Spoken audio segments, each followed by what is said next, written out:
Welcome to universal talkies. మూడోసారి టీ20 ప్రపంచ కప్ ని అందుకుని టీమిండియా అందరి ప్రశంసలు అందుకుంటుంది. మరి వరుసగా 2024 టీ20 వరల్డ్ కప్, 2026 టీ20 వరల్డ్ కప్ అందుకున్నటువంటి టీమిండియా మరో రికార్డును కూడా తన సొంతం చేసుకుంది. ఈ ప్రపంచ కప్ గెలవడంతో పలు రికార్డులను అయితే నమోదు చేసిందని మనం చెప్పుకోవచ్చు. 3 సార్లు గెలిచిన ఏకైక జట్టుగా టీమిండియా నిలవడం, అదే విధంగా కాన్సిక్యూటివ్ గా సెకండ్ టీ20 వరల్డ్ కప్ గెలవడం, ఇటువంటి ఎన్నో రికార్డులు నెలకొల్పిన సందర్భంగా అటు చాలా మంది నుంచి, అటు సెలబ్రిటీస్ నుంచి, ఇటు సినీ ప్రముఖులు, రాజకీయ ప్రముఖుల నుంచి ప్రశంసలు అయితే అందుకుంటుంది. మరి మనం మెయిన్ గా చూసుకున్నట్లయితే టాలీవుడ్ నుంచి పలువురు సినీ సెలబ్రిటీస్ విష్ చేస్తూ పోస్టులు సోషల్ మీడియాలో టీమిండియాని అభినందిస్తూ పోస్టులతో హోరెత్తిస్తున్నారని చెప్పుకోవచ్చు. అందులో ప్రముఖంగా చెప్పుకోవాలంటే మెగాస్టార్ చిరంజీవి గారు ఈ టీ20 వరల్డ్ కప్ గెలవడం పైన ఒక ఆసక్తికరమైన ట్వీట్ పంచుకున్నారు.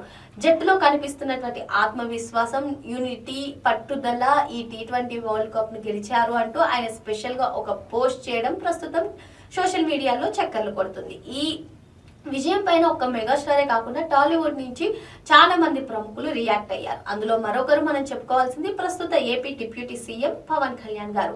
పవన్ కళ్యాణ్ గారు అయితే అసలు టీం గురించి, సంజు శాంసన్ గురించి, అదేవిధంగా సూర్యకుమార్ యాదవ్ గురించి స్పెషల్ గా పోస్ట్ చేయడం, మరి వరుసగా మనకి ఇప్పటికి 3 సార్లు టీ20 వరల్డ్ కప్ వచ్చిందని, రెండోసారి కాన్సిక్యూటివ్ గా వరల్డ్ కప్ గెలిచినందుకు స్పెషల్ గా ఆయన ఒక నోటు కూడా రిలీజ్ చేశారని చెప్పుకోవచ్చు.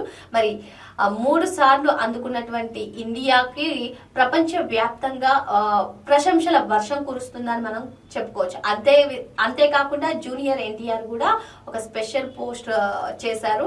సోషల్ మీడియాలో టీమిండియాని అభినందిస్తూ ఆయన పోస్ట్ చేశారు. అంతేకాకుండా ప్రిన్స్ మహేష్ బాబు కూడా అసలు మ్యాచ్ మొత్తం ఆయన చూసి అసలు సూర్యకుమార్ యాదవ్, సంజు శాంసన్, ఇలా బూమ్రా ప్రతి ఒక్కరూ తమ ప్రతిభను ఏ విధంగా చూపించారు అని చెప్పి ఆయన ఆసక్తికర పోస్ట్ చేశారని మనం చెప్పుకోవచ్చు. అంతేకాకుండా దర్శక ధీరుడు రాజమౌళి కూడా మరొకసారి ఈ ట్రోఫీని మనం అందుకున్నాం, ఈ ట్రోఫీని మనం ఎత్తామంటూ ఆయన కూడా పోస్ట్ చేశారు. ఏదేమైనప్పటికీ కూడా ప్రపంచ విజేతగా టీ20 వరల్డ్ కప్ కి ఇండియా గెలవడం, మరి 3 సార్లు మన దేశానికి రావడం, ఇది స్పెషల్ రికార్డ్ అని చెప్పుకోవచ్చు. ఇప్పటి వరకు ఏ జట్టు కూడా సాధించని విధంగా.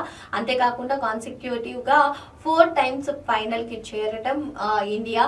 సో నిన్నంతా కూడా చూసాం. మొత్తం అటు టాలీవుడ్ సెలబ్రిటీస్, పొలిటికల్ లీడర్స్ అందరూ కూడా ప్రశంసల వర్షం కురిపించడమే కాకుండా యావత్ 140 కోట్ల జనాలు కూడా పండుగ వాతావరణం అయితే నిన్న నెలకొందని మనం చెప్పుకోవచ్చు. మరి ఈ మ్యాచ్ గురించి చెప్పాలి అంటే ఏకపక్షంగా సాగిందని చెప్పుకోవచ్చు. అటు బ్యాటింగ్ ని ఎంజాయ్ చేసాం, ఇటు బౌలింగ్ ని ఎంజాయ్ చేసాం. మరి బూమ్రా ఏ విధంగా వికెట్స్ తీసారో మనం అందరం చూసాం. విన్నింగ్ పైన సంతోషం వ్యక్తం చేస్తూ టాలీవుడ్ సెలబ్రిటీస్ ఈ పోస్టులు చేయడం కూడా ప్రస్తుతం నెట్టింట చెక్కలు కొడుతున్నాయని మనం చెప్పుకోవచ్చు. మరో అంశంతో మళ్ళీ కలుద్దాం. Thank you.